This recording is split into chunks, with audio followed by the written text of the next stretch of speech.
It has been so incredible nice to be out again with the camera, surrounded by this beautiful forest and the woodpecker. Wow, it has been so nice after the long trip to Ellesmere Island. I'm just really happy to be out again. The location I'm on here is called Fossdalen, and it's about a kilometer or 2 kilometers from where I live. It's a wild forest. We are like on the west coast, very west coast of Denmark. It's one of the places in Denmark where you have the fewest people actually, and that is just really nice. Of course, it's a challenge as a wildlife photographer sometimes, because when I walk around in Copenhagen or Aarhus, some of the major cities, you know, magpies and herons and stuff will just be around me there, and they don't really bother.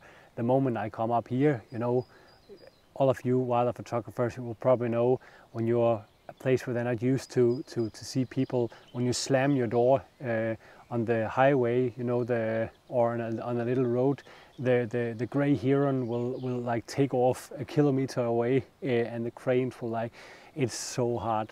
But being here in Fossdalen is really, really nice. I actually didn't have any expectations when I came here in the morning. So as you can see, I brought a little different stuff here. I had my macro lens, and I had the 2470 on the little Nikon Z6 vlogging camera, and I had brought my 600mm, and I even brought my 3D camouflage, which has been extremely warm to wear on this day. But I'm really glad I did it. When I packed my bag at home, I thought, no, I'm not going to find anything, because, you know, I felt like not confused, but I was not really like, I don't know if you know that feeling when you have been doing something and you have been busy for a while, and then you suddenly are out there in nature with your camera. It just feels like there's so many things to photograph, and where to start and where to begin. But actually, I'm glad I brought my 3D camouflage, my tripod, and all that stuff, because otherwise I wouldn't have been able to get close to the woodpecker without disturbing or anything. So what I'm going to recap a little about in this behind the scene version is a lot of the things I couldn't really talk about when I was sitting there photographing, because, you know, if I talk about the equipment, if I talk about the techniques, if I talk about all kind of stuff, I have experienced too many times to actually ruin the situation for myself.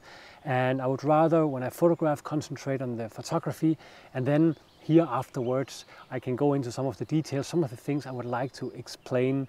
In this behind the scenes video, I'm going to explain you a few things, and then after some days when I'm uploading the video, I'll include some of the questions that the video has got, like the other video. I might adjust a little over time, but let's see how it goes. But one of the things I would like to talk a little about now, and that wasn't easy to talk about when I was sitting there with a woodpecker in front of me, is the use of the tripod, and how it can be a pain in the something, but also really a big help. Using the tripod, as you can see, it's sometimes really hard when I have to move through the vegetation with all this gear, the 600 and the camera. It's a little hard to get through branches and stuff, and all the branches wants to grab the legs on the tripod. And then finally, when I get in position, I have a big challenge here, because there are hills on both sides, I have basically only 1 or 2 locations where I can sit in eye level with a woodpecker. And when I'm sitting on this location, I have like 1 or 2 meters before it's starting to go down on the sides. And the problem is, I'm not aiming for a clean shot. I'm aiming for using the foreground, the leaves in the foreground, as a nice little effect for creating this like exciting or dreamy blurry green blurriness in the photo. Here is the hole with the woodpecker, and if I go closer you can see the leaves. So what I'm trying to do is to adjust, like go a little this way.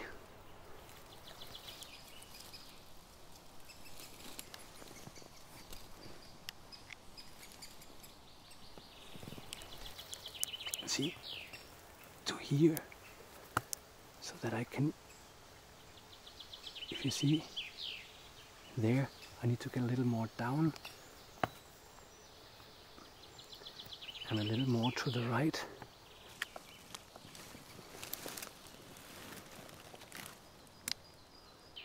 We want to move away so that these leaves, they're moving and they're, I want to get underneath them, or I want to get, see if I can get to the, I can't get to the right of them.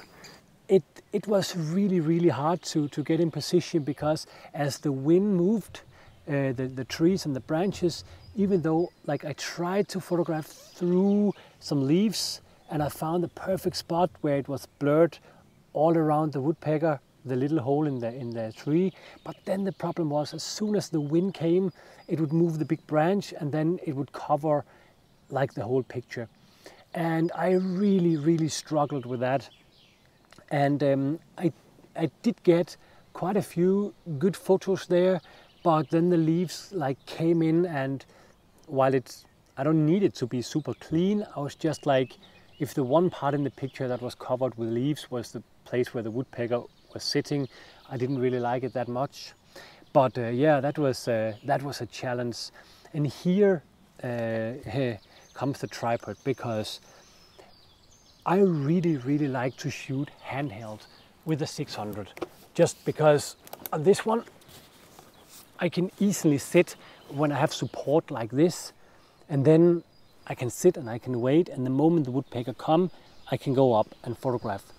Then the benefit is that when the tree is moving, I can just go in all directions with the lens, just to find that little place where everything is perfect. So that means I can do minor adjustments, or I can do just like, suddenly I can just go down here and find a perfect composition or like a great mood, because yeah, I'm just really flexible. The problem is, first of all, if I have to sit for a long time like this, I'll get really sore.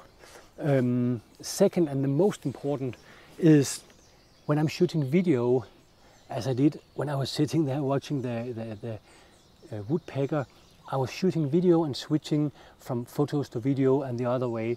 And shooting the video handheld with a 600mm is really hard, and making small pans or little like small adjustments, or just like moving a little, if it's a freehand, it's almost impossible, because all my movements will be make the footage very, jaggery.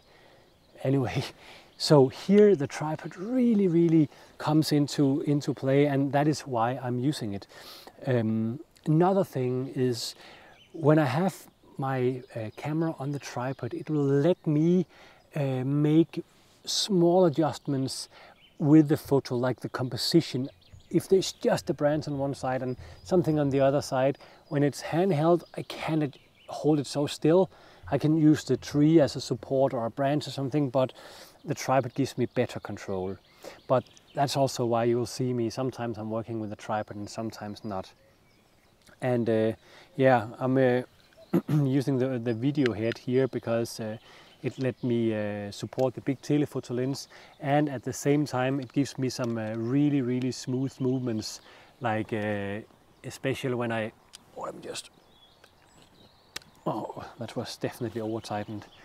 That gives me some very smooth control here, and this is my favorite at the moment when I'm shooting with the big lenses.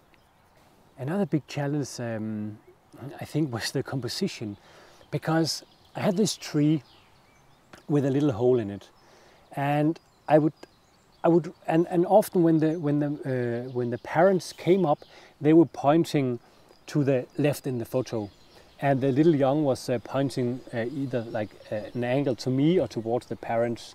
But the problem here is with a woodpecker, it's always facing the tree most of the time, and then all the beautiful green background with this, I like the pattern, was behind the woodpecker, and that I tended to put the woodpecker on the left side of the photo to get all the green, but it kind of disturbed my composition a little bit, because I would have loved to have the woodpecker out on the right side and a lot of beautiful green on the left side. But instead of a beautiful green or some leaves or something dramatic or nice, there was this dead piece of wood sticking up to the left, and the little light in the forest reflected on that one, so it kind of took or stole the attention from the photo. I'm not a big fan of like strict composition rules, and I break them. If you have seen my picture, you'll know that I break them all the time. But just in this case, I found it really hard to find a good composition. And I think I got a few good photos, but my favorite was not when the woodpecker was sitting there feeding the little young. I liked it better when I got this photo where the woodpecker was actually a little out of focus, but I didn't think it mattered that much. I liked the mood in these pictures where I just remembered how I got that woodpecker. It was pointing its beak up, and it was a little exciting. There was some excitement about this photo that I really liked, and yeah, that was great. So yeah, composition was pretty hard, but and challenging, but I think I got something nice anyway. A little to the 3D camouflage, because I brought this, and I brought the thing here for my lens. And the primary reason for using this camouflage clothes is, in my opinion and in my experiences, I get closer to the animals without attracting their attention. And there can be many reasons for that, but I think the primary one is when I'm sitting with my camouflage clothes, and I make most of the animals that I'm photographing react much more on movements than actually if I'm sitting this close. I'm 100% sure that if I sat there in this close, I would be perfectly fine and they wouldn't bother. But they react on movements, and they are pretty shy. So the moment I turn around or lift my arms or do something, deer, foxes, birds and stuff, they will notice that, like so. The 3D camouflage is awesome because it kind of blurs all the movements, and because it kind of melts together with the background and with itself because of these leaves. So it kind of erases the shapes of the arms and legs and body and head. Everything becomes like one stem. This one. And that's the reason why I really like it. The same reason I put this on the lens, because it's not like a cylinder sitting there with a sharp edges. It kind of blurs these sharp edges and make things just blend more in. And I think it's obvious that, like, regardless of what I think or what I believe, and I know this is seen with our eye, but looking at me sitting in that camouflage clothes, it's definitely harder to see any movement or anything than if I was sitting there in a pair of jeans and a black t-shirt with the wide arms and the face and stuff. So it's about contrast, it's about movements, and of course with some animals it's about smells. Yeah, something to bear in mind is, even though you have the 3D camouflage, like, I'm always concerned about my fast movements, because my smell and my movements is what, and my sound is what has always, made the animals escape or see me. So I'm very aware when I get close to a location. I'm very aware of moving slowly. And for some people it might be a little overkill that I'm doing this with a swan or with a roe deer, because, you know, there are 10,000 of roe deer. There's no reason to be so careful and to sneak around and stuff and whisper. But for me, there is a good reason. And that reason is so simple, because these animals out there, they haven't asked me to come. In Denmark, most of the land is like agriculture. There's so little nature left, and the nature that is left is like kind of already there's been an invasion of people making tracks, making boardwalks, making all kind of things so we can enjoy nature and come out and see nature. So for me, it's just very important to be gentle out there, to be respectful. I see myself as a guest in nature, and when I'm visiting a friend or some family, I'm a guest, and I don't just go in with my big shoes on, go directly to the fridge and take out a beer or something. I would knock the door at first, and then I'll ask, you know, can I come in? Or they'll welcome me in, and I'll sit, and they'll ask, would you like a cup of coffee or something? Yes, just be nice. And I like to be that in nature as well, except that I can't speak to the animal, I can't understand them, but I just have a lot of reason for believing that woodpecker sitting up there with a little chick would rather be without me being there. So, but now I am there, and I just want to make my impact as little as possible. When I'm visiting the fox, I want to disturb as little as possible. So for me, the golden rule is go in as gentle as possible, and then leave as little, tracks as possible. Like, try to avoid just going in and sneaking in and photograph, and then when I'm done, I just get up and get out, and then I don't care about the animal, because now I'm done there. The best experience is to get in, photograph, sneak out, spend the same amount of time leaving the area, and then sit here in a good distance, looking to the area, and hear how the woodpecker is still flying there, like almost undisturbed of my presence. This is for me. If I just disturb the animal when leaving, my pictures are worthless. I don't like them, because I knew that to get this photo I had to disturb like a whole horde of red deer or something. No, I need for the experience to be complete, I need to have a good feeling inside that I was there as a guest, respectful, got my photos, and I left. And the life out there continues without me putting in a big impact. So yeah. Before I continue to the last part, I think it is time to see if we have any more of this, the coffee. Let me put this away. I think within a week or so, this woodpecker will be gone. Look at its colors. It's almost like an adult. It's such a nice little fellow. Ooh. And this is a nice little cup of coffee. Wow.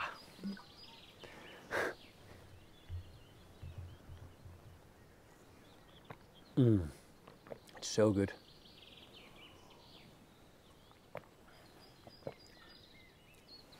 It's such a nice little woodpecker. It's almost ready.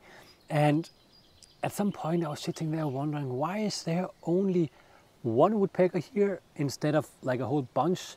But then I heard this sound like, and I could hear the parents were further over in the trees.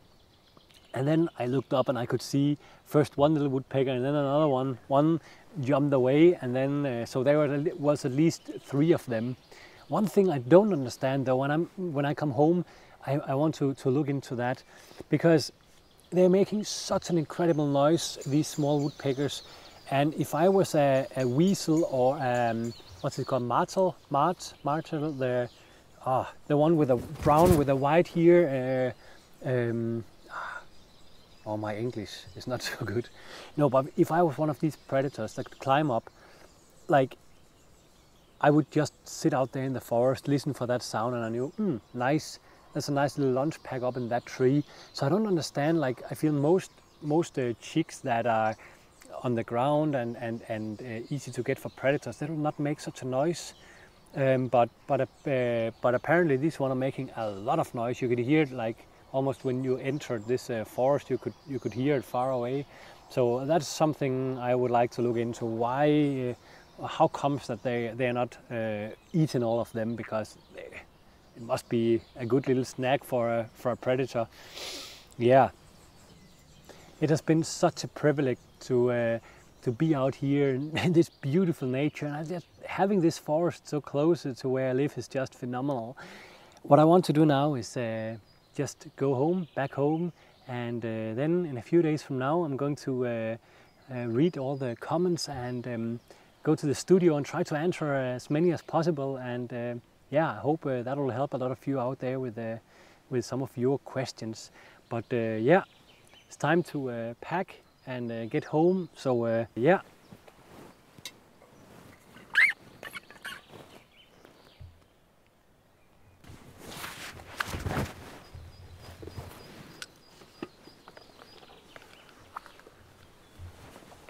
Yeah. So I am back home here outside my little farm, and I actually meant to do this little video up in my studio, but look at this. Beautiful nature here. I would much rather do it outside.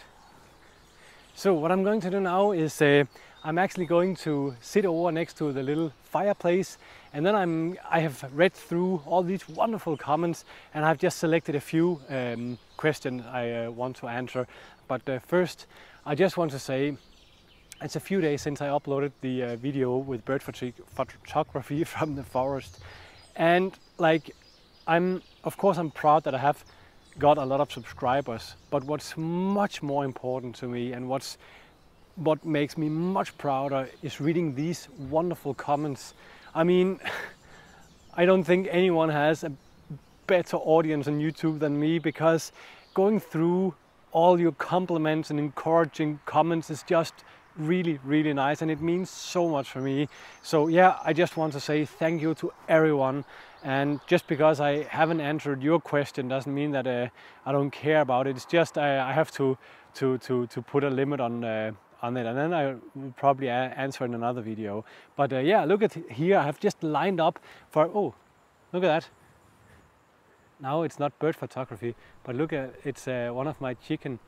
Look. Hello. Bulbul. Look at her. And my bees. She's shy. And Björn is also here. Björn! Hey! There you are. God. So yeah, time to go over here and have a little chat. I actually made this fireplace a little while ago, and then yesterday I managed to cut some grass in here. So yeah, let me get up the camera, and then it's time to answer some questions.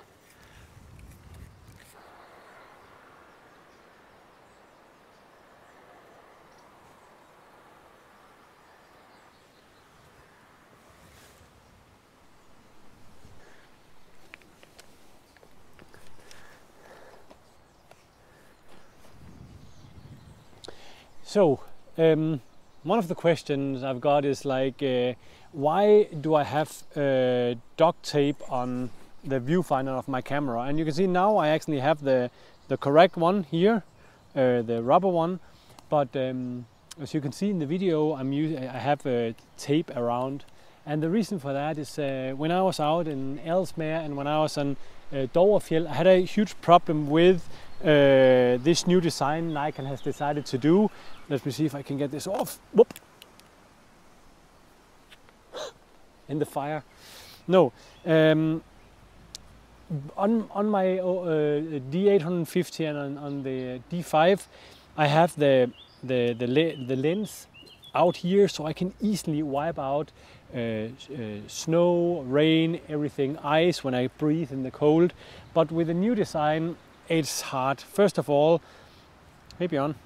First of all, it gathers in the little eye sensor.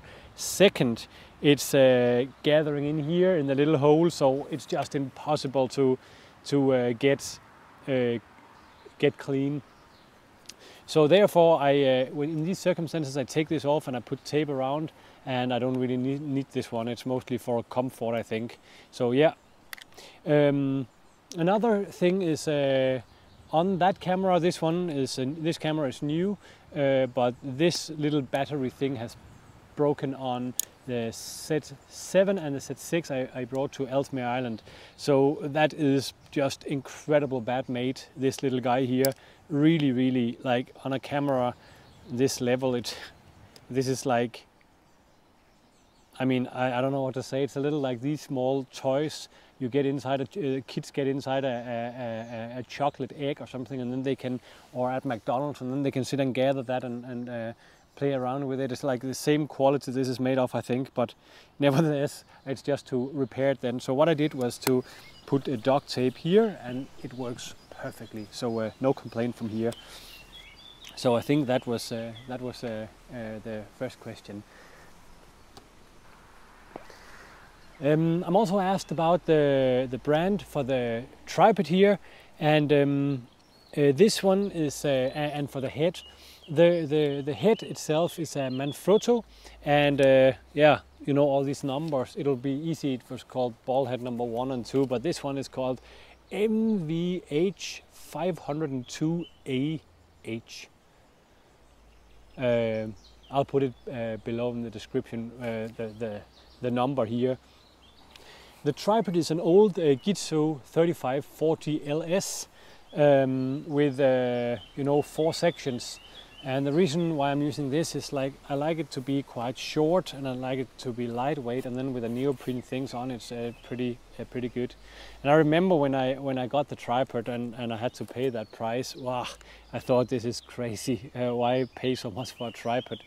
But to be honest, I'm really happy about this tripod. It's really worn out with all the paint has come off, but it's still working just as good as when it was new. Sometimes I have to take these apart and clean it, and then it's fine.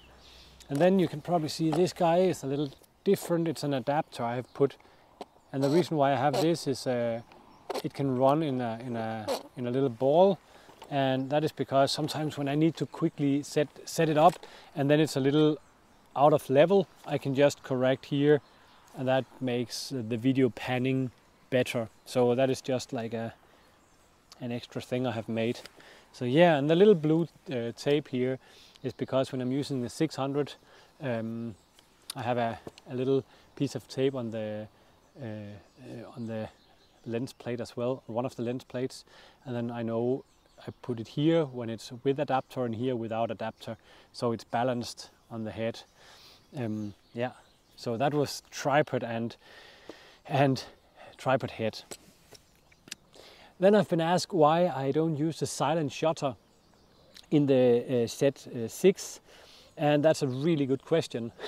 I don't know, I can't explain. Sometimes I use it, sometimes I don't, and it's obvious that it would be better if I used it always.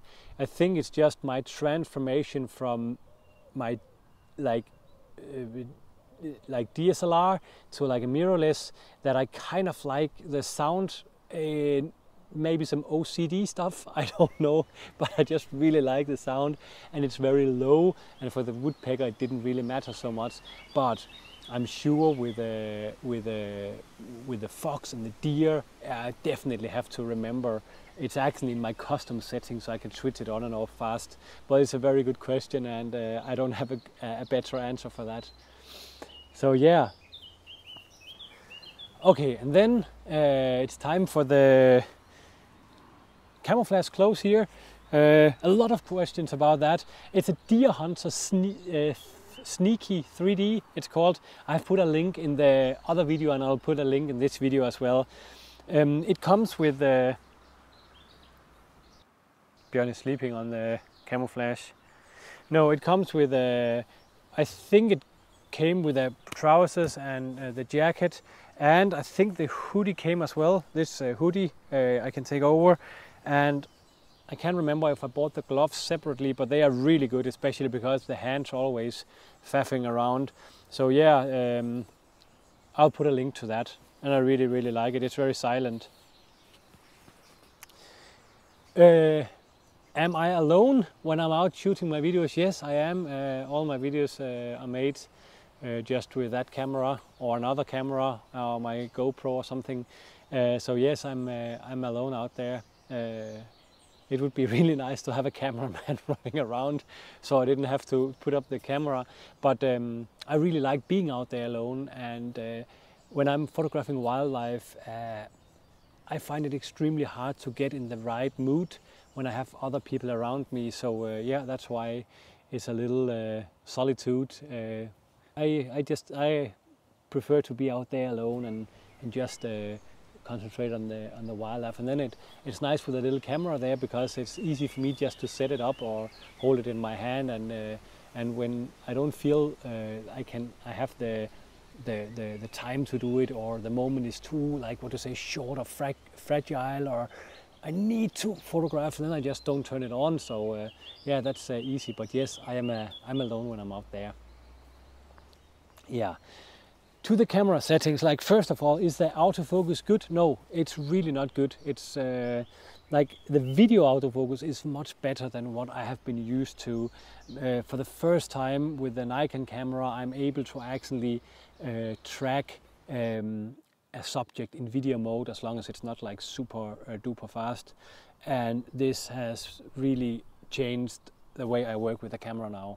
It's super easy to switch from image to video, and the fact that I can see the video in the viewfinder and continue, just make a switch with my thumb instead of having to do so, and you know, my head here and everything is unstable. It's just really good.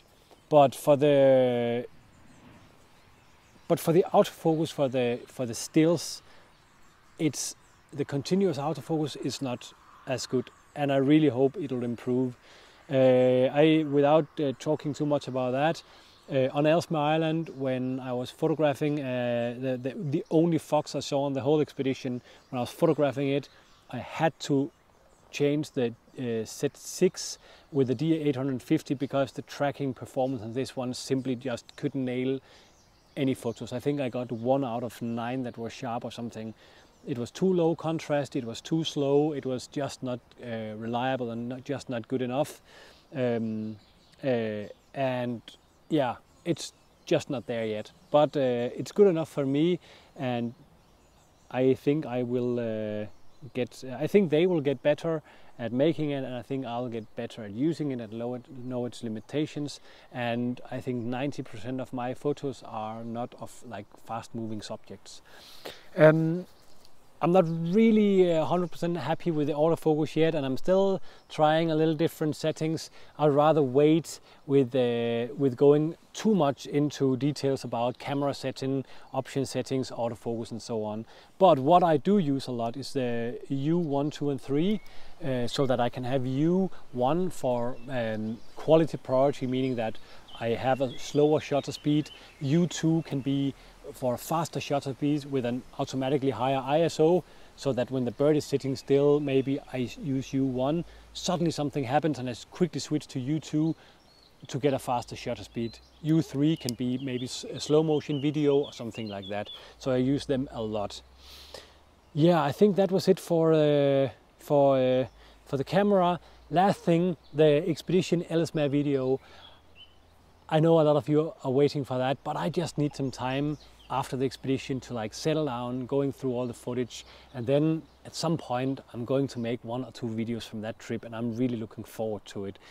It will come, but as I said, I just need to come home and go out and photograph, because I've missed the forest so much, and the meadow and the foxes and the birds. There's so many things I need to go out and photograph, and then on the rainy days I'm going through the footage. And I promise you I'll upload something from Ellesmere. I hope you could use some of my answers, and I'm trying to do this in the future with making a video, make it behind the scenes, and then answer some questions at the end of the video. And yeah, I think that's it for now. Thank you so much again for all the nice comments. I hope you could use it for something, and then see you out there.